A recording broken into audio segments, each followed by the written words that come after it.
কাজ জায়গা ছেড়ে দিতে হয়, এটাকে বলা হয় মুত্তাকি। কোন মানুষ যদি মুত্তাকি হয় তাহলে সরাসরি সে জান্নাতি লোক হয়ে যায়। সুবহানাল্লাহ, সুবহানাল্লাহ। মুহতারাম হাজিরিন, মুত্তাকি কাকে বলে? যে নাকি সর্বস্তরের গুনাহ থেকে বেঁচে থাকে তাকে বলা হয় মুত্তাকি। আপনাদের সামনে লম্বা চড়া আলোচনা করার সুযোগ নেই।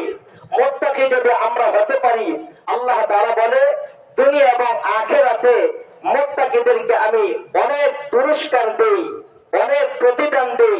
মুত্তাকিদের সাথে আমি আল্লাহ থাকি।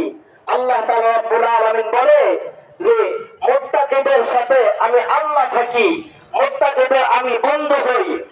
আল্লাহর পয়গম্বরের সাহাবা জনাব মুহাম্মদুর রাসূলুল্লাহ সাল্লাল্লাহু আলাইহি ওয়াসাল্লামের কাছে প্রসিদ্ধ সাহাবা আউফ ইবনে মালিক রাদিয়াল্লাহু তাআলা আনহু বলতেছে, ইয়া রাসূলুল্লাহ, আমার সন্তানকে মুশরিকরা বন্দী করে রেখেছে। আমি তো আল্লাহকে ভয় করি, তাকওয়াবান ব্যক্তি। এখন আমার সন্তান যে দুনিয়াবি কাজকর্ম করত, আমার সন্তানকে মুশরিকরা শত্রুতা করে বন্দী করে রাখার কারণে আমার ফ্যামিলি চলাফেরার মতো আমার কোনো কিছুই নেই, কষ্ট হইতেছে।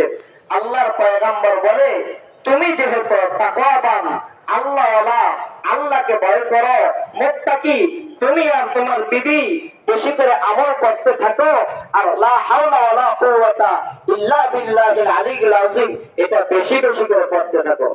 সুবহানাল্লাহ। ঘুমাই গেছেন গা? সুবহানাল্লাহ। জোরে বলেন সুবহানাল্লাহ। সুবহানাল্লাহ।